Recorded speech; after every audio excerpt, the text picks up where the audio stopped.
তাবলীগিয়ে 3 দিন, 41 দিন, 120 দিন সময় ব্যয় করলে কি সওয়াব হবে? মায়ের পায়ের নিচে সন্তানের বেহেশত, কিন্তু স্বামীর পায়ের নিচে স্ত্রীর বেহেশত, এই কথাটা কি ঠিক?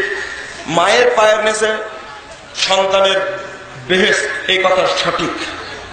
হাদিসটি নাসাইয়ের মধ্যে আসছে, আপনি কিতাবুল আদবের মধ্যে পাবেন, 3445 নম্বর হাদিস। মায়ের পায়ের স্বামীর পায়ের নিচে জান্নাত, এই কথা ঠিক নয়। তবে স্ত্রী স্বামীকে খেদমত করবে সর্বোচ্চ, এবং অনেক হাদিস আছে, আব্দুর রাজ্জাক সাহেব হয়তো বলেছেন, এবার আমরা যাচ্ছি না। তাবলীগে গিয়ে 3 দিন বা 41 দিন বা 120 দিন অবস্থান করা, এই মর্মে শরীয়তে কোনো ভিত্তি নেই, পাওয়া যায় না। সুতরাং প্রচলিত তাবলীগ সম্পর্কে এতটুকু বলবো যে তাবলীগটি চালু আছে আমাদের দেশে, বিশেষ করে উপমহাদেশে, উপমহাদেশ না গোটা পৃথিবীতে যেখানে যাবেন সেখানে ইলিয়াসি তাবলীগটা পাওয়া যাবে। অথচ ইলিয়াসি তাবলীগ সম্পর্কে আপনি এতটুকু জেনে রাখুন যে এই তাবলীগের রীতি, পদ্ধতি, দর্শন সবই নাজিল হয়েছে স্বপ্নে। আপনাকে একটি কথা বলছি, ইলিয়াস সাহেবের নিজের বক্তব্য আছে, মালফুজাতে ইলিয়াস নামে একটি বই আমার কাছে আছে।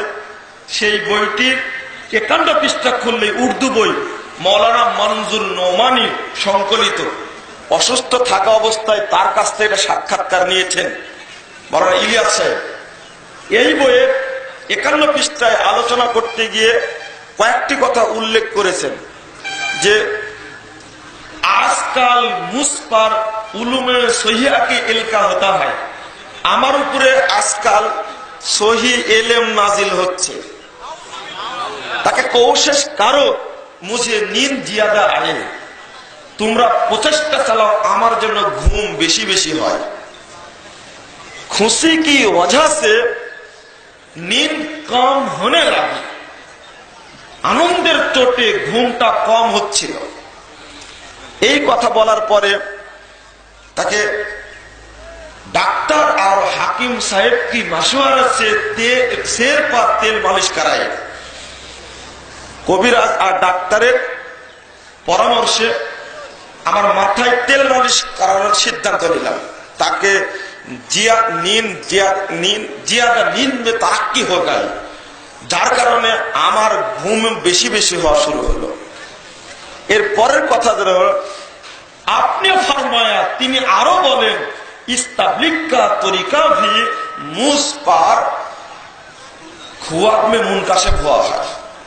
এই তাবলীগের তরিকাটাও আমার উপরে স্বপ্নে নাজিল হয়েছে।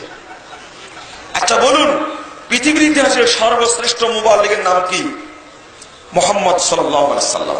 ইয়া আইয়ুহার রাসূল বাল্লিগ মা উনজিলা ইলাইকা।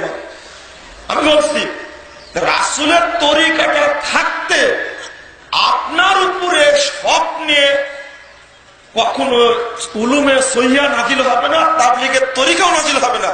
আর এটা অবশ্যই যদি নাজিল হয়ে থাকে এটা আল্লাহ নাজিল করেননি, কে নাজিল করেছে?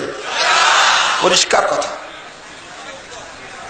মুহাম্মদ সাল্লাল্লাহু আলাইহি ওয়াসাল্লামের দিন আসার পরে পৃথিবীর আর অন্য কোন দিন টিকবে? তাওরাত কি টিকেছে? ইনজিল কি টিকেছে? মুহাম্মদ বাদ দিয়ে মুসা আলাইহিস সালামের আনুগত্য করা যাবে?